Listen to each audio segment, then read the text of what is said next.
Say hi to our audience, ladies. Hi. Hello. So I have to ask, where are you right now on your mom journeys? Well, this is Lex speaking. I have one kid. He's 2.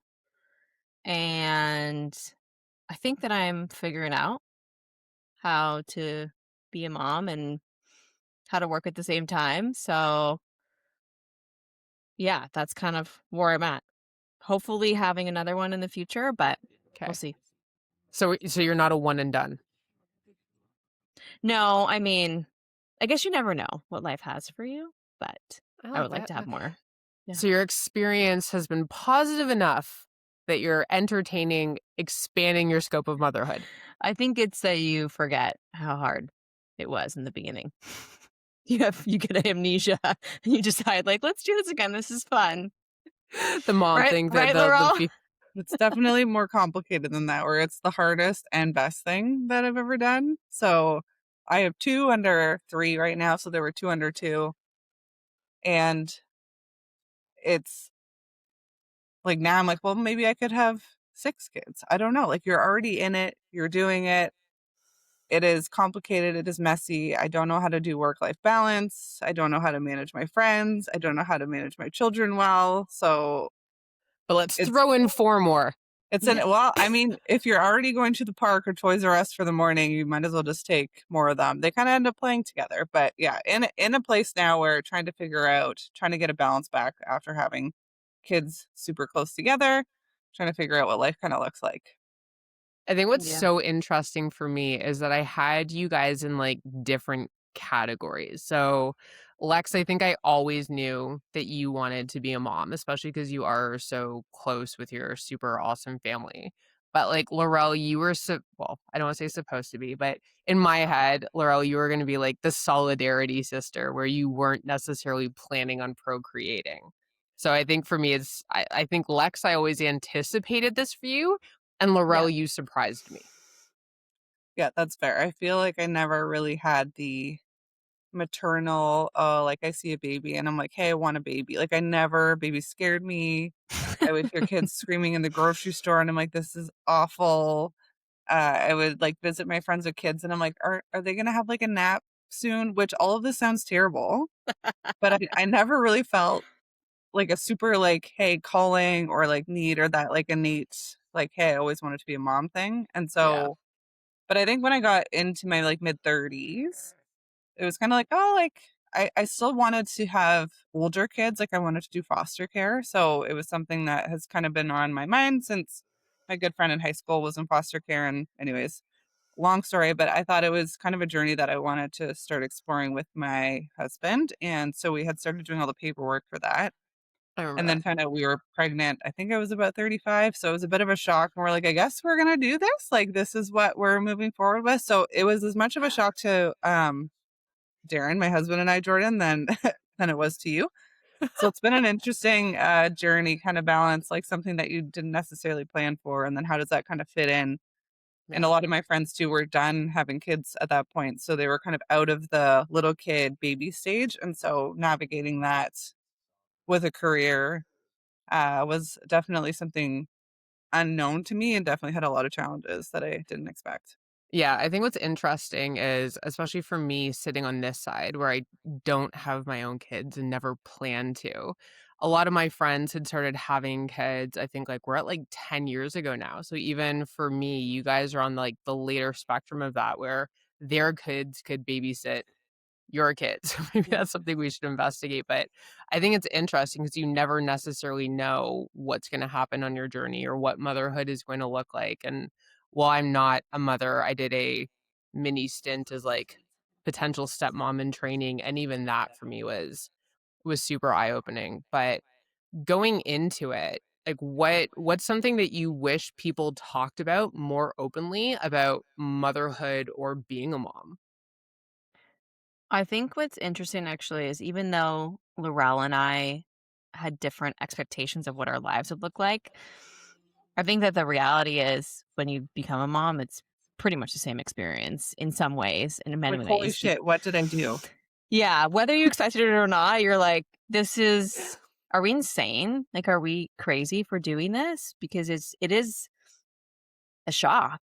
It's a shock. Mm, Like, I think there is a level of responsibility that you feel when you have a child that you're like, "Oh, I have to protect this little baby forever, and I need to make sure that they're healthy and safe." And so there's this weight that is laid upon you that you would never know what that feels like until you have your 100%. own kid.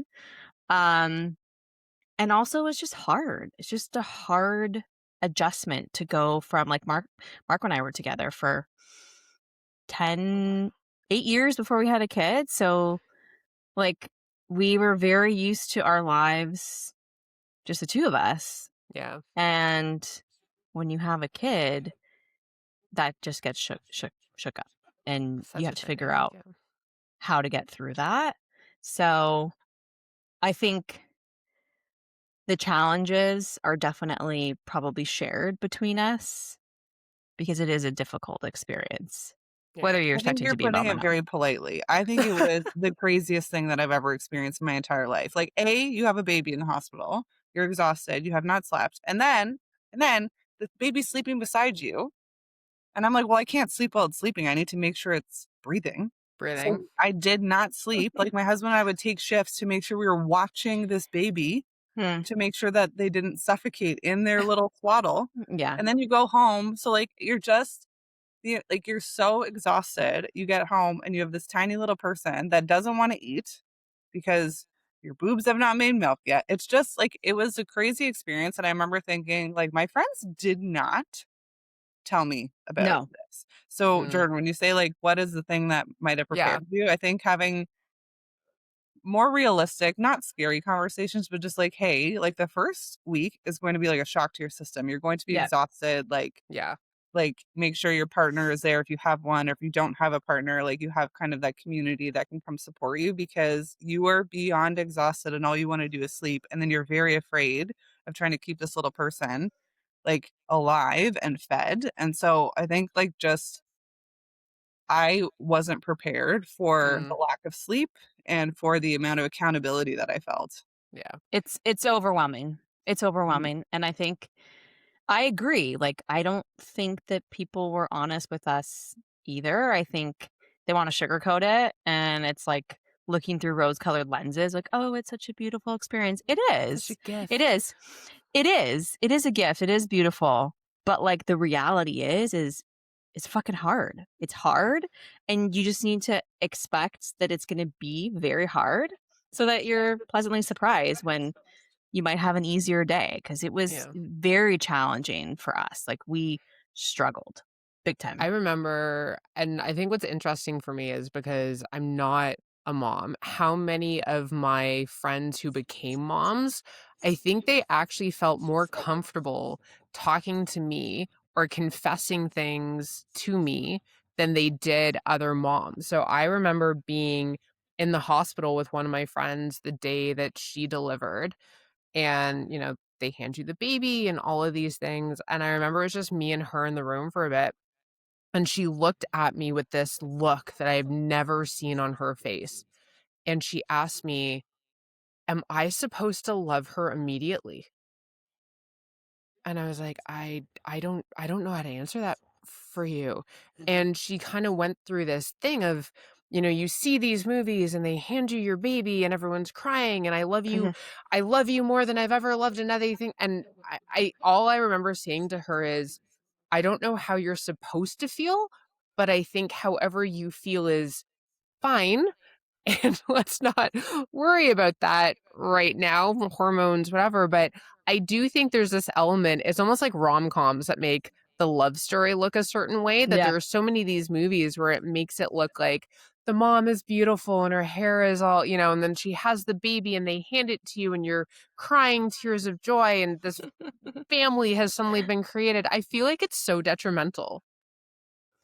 Yeah, maybe if there's anybody listening who actually had that experience, it'd be great to actually talk to you because Yeah. after having a baby and talking to my friends that had kids, I'm like, "What was that?" Yeah. And then they're like, "Yeah, yeah, it was like crazy, like no sleep, no whatever, baby doesn't wanna eat." And But I wonder, there might be people that have a much smoother Yeah. experience. I just felt like the first 8 weeks is probably the hardest 8 weeks that I've had in my life, and I think I told you, Jordan, that I was like, the population should have ended a long time ago because of like, I don't understand how people do this more than once. But you But just then said you you want do. 4 more. Well, then you do, and it's like, because as soon as they become little people and they smile and they laugh and they start running around, and it is like the craziest, coolest Yeah. experience, but Yeah. it's one of those, like, you kind of forget You forget. like, the crazy, or it's worth it or whatever that is, but Mm, Yeah. definitely been a journey. that's After fair. I had my son, I actually went up to a couple of friends and I'm like, "Why did you not tell me the truth?" And they said, "Well, we didn't want to scare you." And also, I don't know, you kind of forget. I'm like, I guess it is true because now, like 2 years 'Cause later, you're I'm like, sleep yeah, deprived. you kind of forget. No, you just, it's weird. It's like you just block it out of your memory and you're like, yeah, actually, it wasn't that bad. So what do you wish they had told you? If they were being real, telling you what was about to happen, what do you wish they had told you? I wish someone would have said it's horrible. It's horrible. You're going to be exhausted. You might hate it. You might feel like you don't know what you're doing, and it's going to be very hard. Just know that it's going to be hard. I think that like my husband and I now we're telling everybody afterwards. I'm like, do you want to know the truth? Like anyone that I knew that was pregnant, because I'm going to tell you the truth, okay? Because no one told me. I think it's important that you know. And I actually had those people tell me I would afterwards, like, thank thank you. you so much, because I knew what to expect in some ways. And so Mhm. I think it's important that we start talking about these things and being honest with each other versus trying to hold up this image of perfection that Mhm. we've seen on Hollywood or we see on Instagram where it's like it is supposed to be this perfect, beautiful thing. It is beautiful. It's just that there is a reality that comes with it that I think people just aren't honest about. So give an example. Like what like they would tell you that this is gonna be the hardest thing or you're gonna think this, but it's really like what is Okay. like that one yeah. Honestly, breastfeeding, I thought was the hardest thing. And I know not every mom breastfeeds, so some moms will probably have a different view, but I Mhm. found that was a gnarly experience. Like it's because my son was tongue tied, so he couldn't get milk properly. And then I was Uh, getting like clogged ducts, and it was like, okay.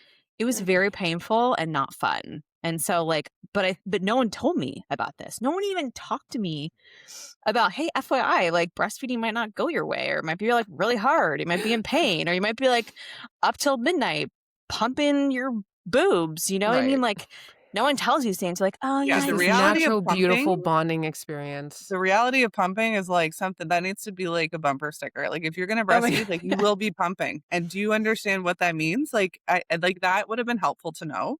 Like, it oh would have yeah, been helpful to know context, and I I think, didn't. like, for me, the thing is, I don't like babies. Like, babies, it's okay to not love the baby stage. Like, Yeah, it's okay. I still love my kid. I'm not an infant person. There are people that, like, love the smell, and I don't know what smell they're talking about. Oh, yeah, when they I smell the top of their heads and they're like, no, like, what are you talking like, "What are you about? I didn't doing?" have that, and I think, like, as soon as 15 months hit, I'm like, "This is the best age," like, the best age. I freaking yeah, love that, but up and I think it's okay if you're like, "I'm not a super baby person." Like, Yeah, Jordan, you said your friends who, like, they didn't feel super connected right away, like, that takes yeah, time because, A, your hormones are crazy, and you're exhausted, so you have to yeah. build that relationship with this person, you've just met them, like, I think so giving grace for that, I think would hmm be helpful. Even me as an aunt or, like, a godmother, I remember, like, I loved them in that stage, like, I thought they were cute. I was also kind of afraid that I would break them, but as they've all gotten older and I can, like, play with them or their personalities are coming out or I even feel the way that I react to those kids in my life is totally different than when they were these little hmm blobs that would, like, spit up on me, all those things or, whatever, so yeah, I guess I can kinda get that. So I knew both of you way before you became moms, and Laurel, I already alluded to the fact that, you were supposed to be kind of my solidarity in terms of we weren't gonna go this path, and, Lex, we would go on so many long walks and talk about some of our entrepreneurial dreams and, so many of those debriefs about work and life and all of that. So I have to ask, how did your ambition change after becoming a mom? Because to me, I would say that you were both ambitious, driven women. So do you feel like that has changed? Has it grown? Has it shrunk? Is it di talk to me about it. I think that it actually helped me embrace my ambition. Like, I've always seen myself as driven, but I think I got stuck in a rut of just being in a situation from an employment standpoint where I was comfortable. Hmm, And then when I had a son, I realized, like, I don't want to work for someone else. Like, this is, daycare's super expensive. I don't want to go back to work full time. Like, I was trying to work through the feelings that I felt in that moment of like battling needing to work, but mhm, wanting to spend time with my son. And like, what am I going to do? Because I obviously enjoy my career. So, how do I make these things work together? Because they're definitely fighting each other in that moment. Because you're like, I know I need to be a mom, but I also want to be my career driven self. So I would say it helped me actually focus on what I really wanted to do, which was start my own business. interesting. Do you think it were you trying to set an example? Did it make you feel like now that you were a mom, there was a different level of, like, responsibility of showing a standard or an example? What do you think that was? I think it was more about I was driven by external factors. Like I had applied for jobs, full-time jobs elsewhere, and I was like I had this gut feeling where I was like I Mm, don't want to do this. I just don't. There was like I know many people will go back to work and be fine with that, but that was just my journey in that moment where I was at a fork in the road and I was like, okay, I have to make a decision now. And I think maybe the responsibility of being a mom and needing to take care of this person maybe push me in that direction even interesting. more, knowing that I like wanted to be even more successful for my son, not just to show him what success looks like, but to be able to take care of him and to give him a good life. Like that's kind of something that was pushing me outside of my comfort zone and actually made me feel like I could do it for the first Mm, time. love that. What about you, Laurel? I think that I'm not necessarily a career person like that. I wouldn't qualify myself as like somebody that is chasing a ladder or a position, but I like changing jobs often because I like a new challenge often. And I think I still am ambitious as it relates to I want to continue moving and changing and like creating wherever it is, Mhm, wherever I'm working. So like that aspect doesn't change. Like I feel like as a like from an identity perspective, like that has remained the same being a mom. I think it like, being a mom and working, it, like, shoves it in your face, like, how to do work-life balance, like and not even how to do it well, it's just, like, ho you are forced to figure out what that looks like, yeah. and it doesn't mean that it's well. So I feel like you come up with a schedule that is maintainable, and I think Mm, it's been a challenge in that I still love my job, I still want to do that. I yeah, also want to spend time with my kids and care for them and spend time with them, and so, like, finding that balance has been, like, super difficult for me. Like, wanting to stay home with them, but also wanting to work and also needing to yeah, work, right? Like, there's just a Mhm. financial aspect of it too.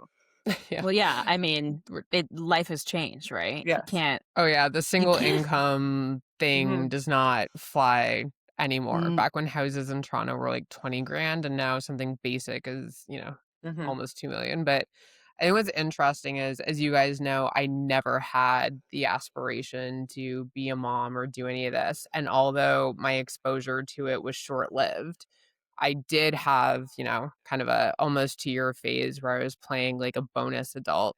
And I think what was interesting for me is even having this thing in my head of like at the end of the workday, I had this thing of like, I'm ending now to run and get on a train so that I can like get home by a certain time. Kids will be there, dinner, homework, hang out, play volleyball in the background, or backyard. And I think what was so interesting is that just kind of kicked in and I loved it.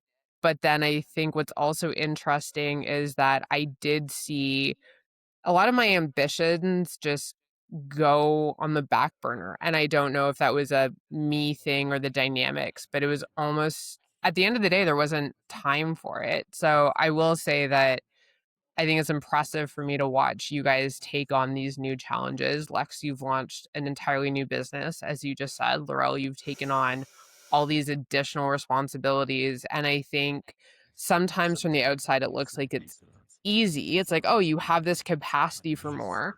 But I also know just from, being your friends that it does weigh on you as well. So what would you say if there are people listening who maybe feel like they are having a hard time balancing the responsibilities of being a mom plus the other things they do in their life, and they may look at their friends or look at folks like yourself who are taking on additional challenges and feeling kind of perplexed as to how can they do it and take on more and do it all and seem to be doing it effortlessly, and I'm feeling like I'm struggling.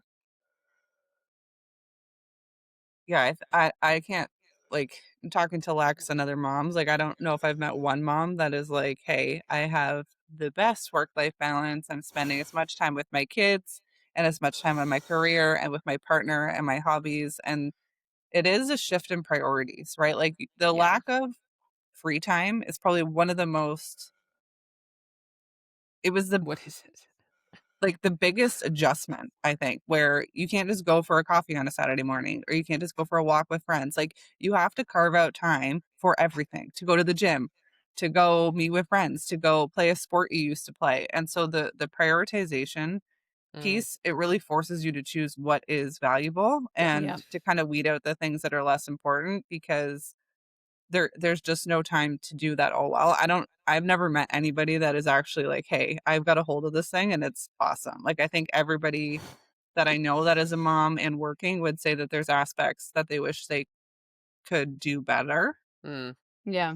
or could use more support on. Lex, right. what about I you? definitely think if there's a mom out there that you think is doing it all and doing it well or doing it perfectly, I think it's a lie. I think Mm, if they're telling you that, they're definitely not telling you the truth. Um, I think it's really hard. I think it's hard to juggle it all.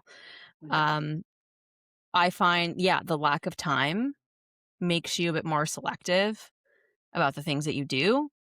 But it is hard because I feel like our lives now are so rushed. We just the way we all live our lives now.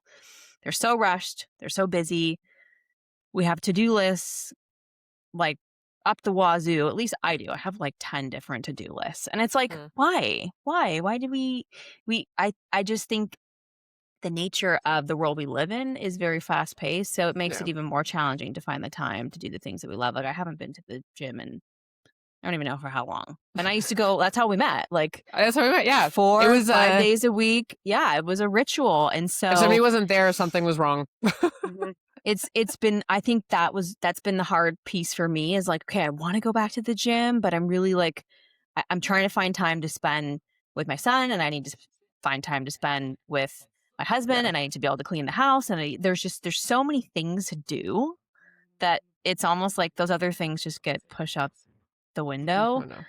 That's So priorities. I would say know that it is hard to juggle it all. I think it's just you have to try and make time for yourself, try and Hmm. make time for your friends. It's just really trying to carve out space for the things that are important to you. Yeah. I was listening to a podcast this morning. I forget the name, which is horrible, but they were actually talking about the fact that the term work life balance is BS. It Yeah. doesn't exist, and that is a construct from, I think they were saying, like, 3 decades ago, where work ended at 5 o'clock and people got home for 6 o'clock and evening news was at 7 o'clock. Like, there was a structure and people abided to it, and now the work life balance doesn't actually apply properly to male and female or gendered roles in the household, because Mhm. typically there was somebody that was home full time that was doing the invisible work of maintaining the household, making sure dinner was on the table for 6 o'clock, Yep. etc. So I think it was really interesting, and I'll find the podcast and I'll put it in our show notes, because in the data too that she was referencing, is it actually highlighted that women do 4.5 hours of invisible work a week or sorry, a day, and men do about 2. So not hitting on our male counterparts, but there just is a dynamic where there's just kind of naturally a domestic shift. Like Laurel, you and I used to call it blue jobs and pink jobs. Blue We're jobs gonna is get what I hate for said that. for the Maybe we don't record. call it that. We're totally going to get hit for that, but it was how we used to define it, not saying, whatever. But I think it's really interesting. And I mean, again, because I'm a bit of a data geek and I knew we were going to be having this conversation today, I was digging a little bit further.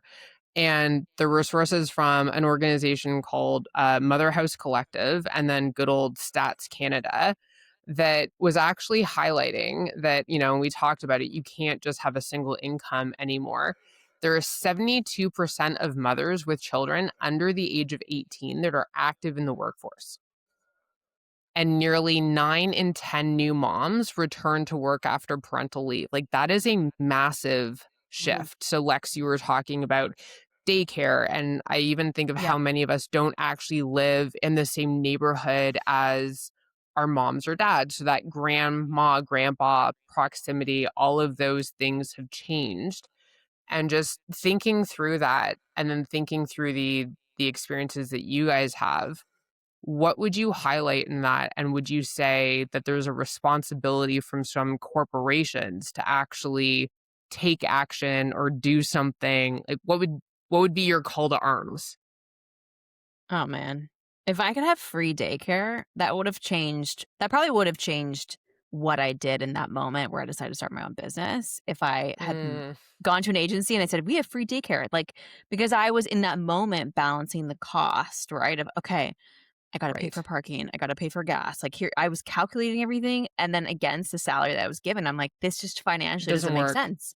The Yeah. numbers don't work. So I'll make more money by staying home and consulting, starting my own business, and I don't have to deal with The obviously other. having, yeah, the other pieces, right? So that I think would change people's lives.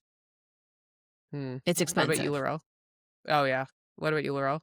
Yeah, I agree. I think like the daycare thing has been an inhibitor for a lot of people. And I think one of the other issues is that, like, I've talked to friends that work in Toronto, so housing prices are high there. And like they're choosing to have kids, like Later. spacing them until the one gets into kindergarten just because of the price of, so it's like changing and shaping family like how many people are in families just because of costs to raise kids and the daycare piece. So I think like the daycare thing would definitely help if we know that we want to support women and Mm-hmm. families Mm-hmm. in our workforce.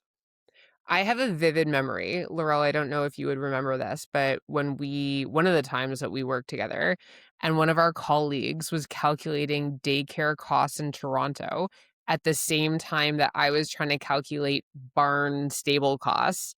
And it would have been, no, Lex, this was crazy. It would have been more affordable for me to have 2 horses, two, not just one pony, but 2 horses, than for her to pay for her child to go to daycare in downtown Toronto. Yep. Yep. I mean, it's Yeah. some places are as much as my mortgage. Let's just say that. Yeah, It's and the government has done, like, we should give credit, like, we do have subsidized daycare now. Okay, The but issue is the wait lists getting to get in into it. there are Yeah, I'm impossible. sorry. It's like you what don't is get the in waitlist until time? Oh, like, let me just tell you, people will be I 3 years. yeah, there's a few places that I followed up being like, "Hey, can you tell me like what my son, like what number 800. 800. 800." I'm like, "He's going to be in school by then. I'm sorry. This is not helpful."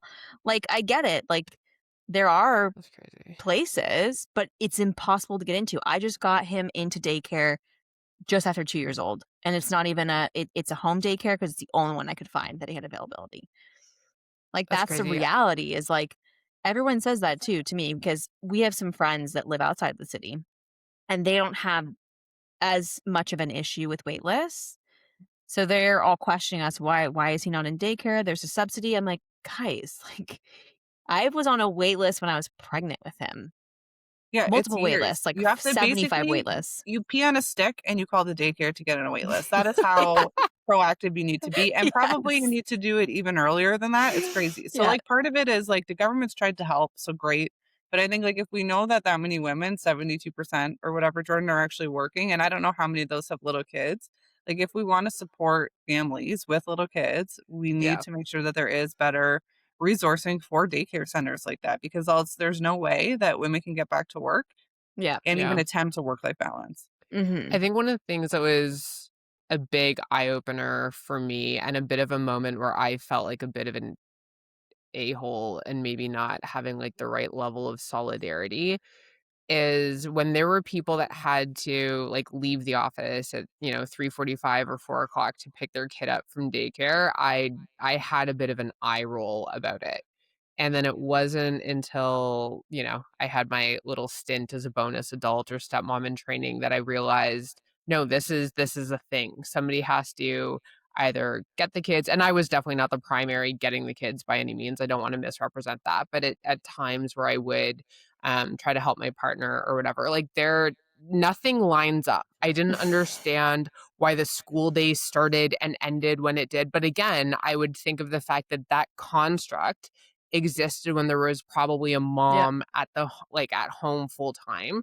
And Yeah. then I even just thought about the fact that like I would be calling. So I think now I have a much better view of it. And I think I've brought a lot more awareness in where if I know people are in that situation, I won't schedule meetings at certain times. So I do think talking about it is important because even though I'm a woman, I maybe didn't appropriately understand a lot of the constraints. So I wasn't doing enough to even have that solidarity for women in the workplace. So I think that was a big eye opener for me for sure. But I think the daycare thing is insane. Like Mhm. anyway, it's I crazy. And then I do think it's a good point, Jordan, because that's the other piece that we haven't really touched on is what that experience is like when you go back to work, yeah. how people view you or treat you, view you differently, treat you differently, So have what certain was that change that you judgments. noticed? What did you notice? Well, I actually, because I started my own business, I don't think I had the full impact that probably a lot of women experience, but I did see it from some clients where there was a bit of, you know, some will not understand situations like my son is sick and home from daycare. Some are Mm, more understanding. I think what you find is the people with kids get it. And that's right. just because they've been there, right? It's nothing against people who don't have kids. It's just that they're like, "Oh, I know what that's like. That sucks." And there's other people who just don't have kids and they don't get it. But I think there's also people who don't have kids and they get it too. It just really depends on who you're working with.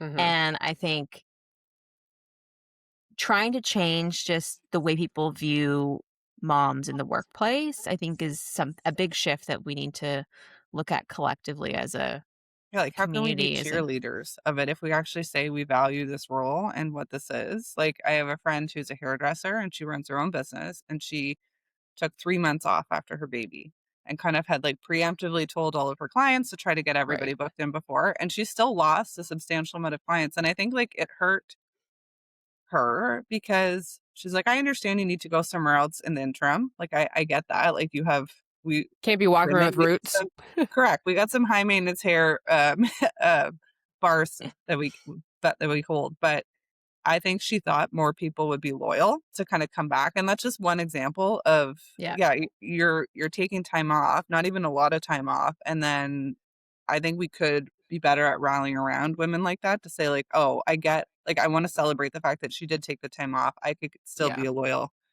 uh, customer for her."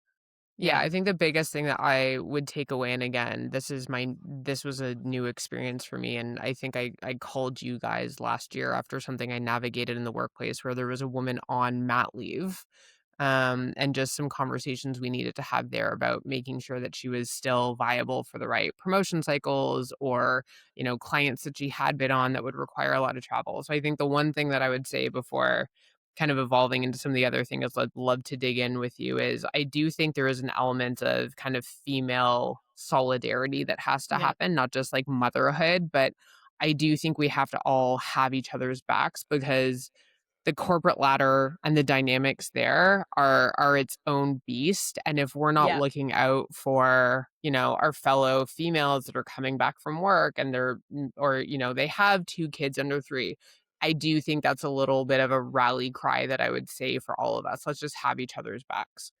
I think Yeah. one of the stats that I saw too was around how much confidence women lose when they become moms, especially when they come back in the workplace. I'm seeing a reaction from you, Lex, but I think it was crazy. It was something like 30% of all women feel like they have they kind of lose all of that confidence. They have imposter syndrome when they come back to work. Did either of you navigate that? Oh yeah. Yeah. Yeah. I What was it? I I don't know what it stems from, honestly. It's weird. You just, I guess, second guess yourself and you question yourself a lot. I don't know why that is. I don't know what causes it, but I definitely experienced even just starting my own business where I'm like, should I be doing this? Like, can I be doing this? I don't know. I Maybe I remember us can't do giving you a this. kick in the Yeah, I mean, I had to come to you guys multiple times. Are you sure? I don't know. Like, maybe I'm not good enough for this. Maybe I need more experience. Like, you just, I don't know what it stems from, but it is a real thing, and I definitely experienced it. Do you think it's a mom thing, or do you think it's a woman thing, but it just hits us at a certain timeline? Like, would you have been more confident starting your own business pre-becoming a mother? I honestly, I don't know. I think that I probably, like I mentioned earlier in the episode, I probably would have it worse if I wasn't a mom because I had this other motive that was pushing Right. me to take the jump. So I think it's a female thing. And I think we could have an Mm, entire episode on this, which is that we, I think, just question ourselves and we're not sure if we're going to 100%. get the job or if we're right for the job or if we should be applying for the job. Like, oh, 100%. I don't have all these skills. Like, I think that there's just something as a female where we don't Yeah. have Yeah. the confidence that we should have. Agreed. Laurel, what about you? Because I know that your experience is different going back into a corporate environment once you had your kids.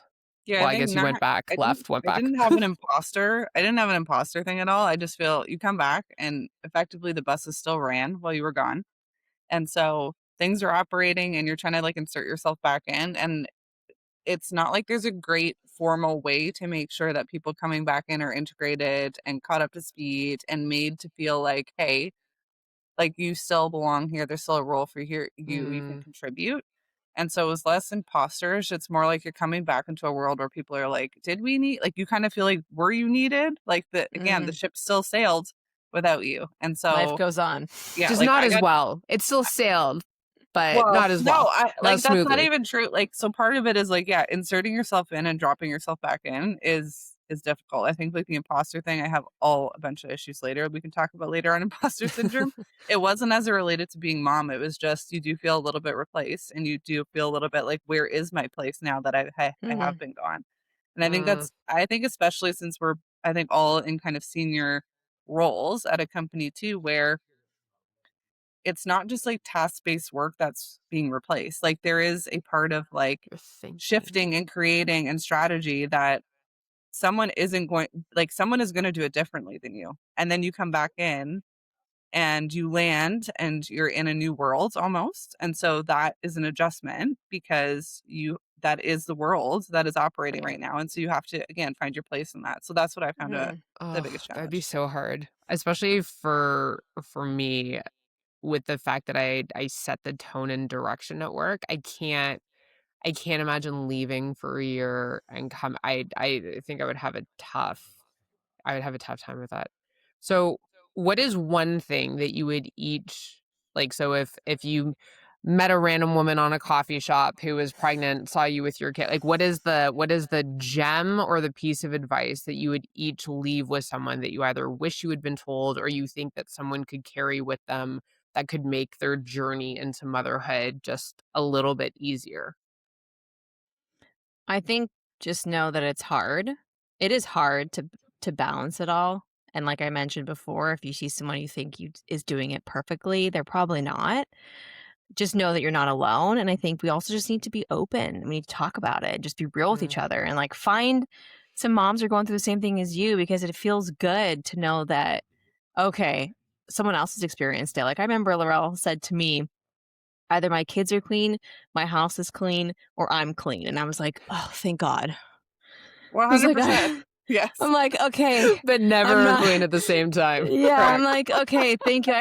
I felt like uplifted in that moment, because I was like, I am not alone. Because sometimes you just feel like you are, and so I would say to all the moms out there who are possibly struggling, like try and find someone who's going through the same Mm, thing, and just talk openly about it, because it will help you through it.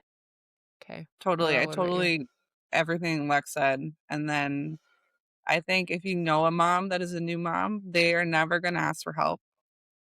If you ask them, do you need help? They're never going to say yes. You literally need to show up at their door with food. Like just drop it off at their house. Like you Meal don't need train. to, because when you're in the thick of it, you've not showered for 2 days. You don't want to see people. Your house is a mess. You don't want people in your house. Right. It's But true. it's like if you just drop off food at that house or send an Uber gift card or just send flowers or their favorite, whatever beverage that they like there's support that you can do outside of taking care of a baby if that's like Mm. not your thing, right? Like there's other things that you can show up for, and those little things mean a lot, I think, and it's something super practical that we can kind of band together on. I just have to say, Laurel, we had someone gift us Uber Eats dinner one night, and I thought it was the best Hmm. gift, because you Okay, don't just want don't have to worry about that. you Yeah, don't want to cook, you don't want to. You're like, oh my God.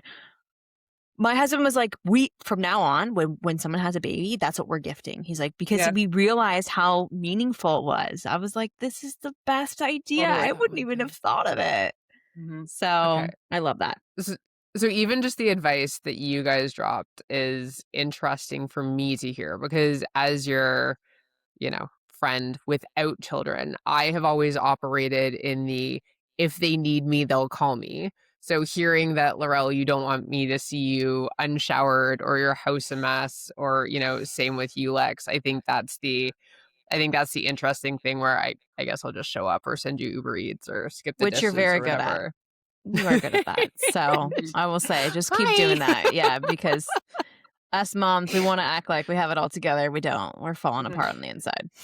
I don't know. I think you got well from Bring the outside. food. You guys look like you're doing great. I think the motto is always. I think always bring food. But I would also say to anyone listening who's in a similar situation to me, like park that. But I also think there's an element of like don't be afraid to text your friends who only have a fur baby who might even just be happy, strapping the dog leash to the stroller and going on a walk. But super eye opening. But all right. Well, that's it for today's call. A huge thank you to you guys for being so open and real and saying the things that you wish that people had said to you. I will say that I think you guys are not only phenomenal women, but phenomenal moms. I'm biased. I think you've created some of the most amazing little humans, and I love just watching them grow up, even if it's just sometimes the posts that I see on Instagram. So I feel like I'm living vicariously through the moms in my life. But if you like this episode, make sure to follow the show, leave us a rating, share it with someone, or if you want to talk to Lex and Laurel about what you're navigating and any advice they may have, shoot us a DM. They will answer. It may be at 5 a.m., but they will answer. But thanks again for hanging out with us. Until the next after call, remember it's the chaos that's real, not the snapshots you see on Instagram. Thanks for being part of the after call. If this felt familiar, you're not alone. Hit subscribe, leave us a comment, and share this episode with a friend.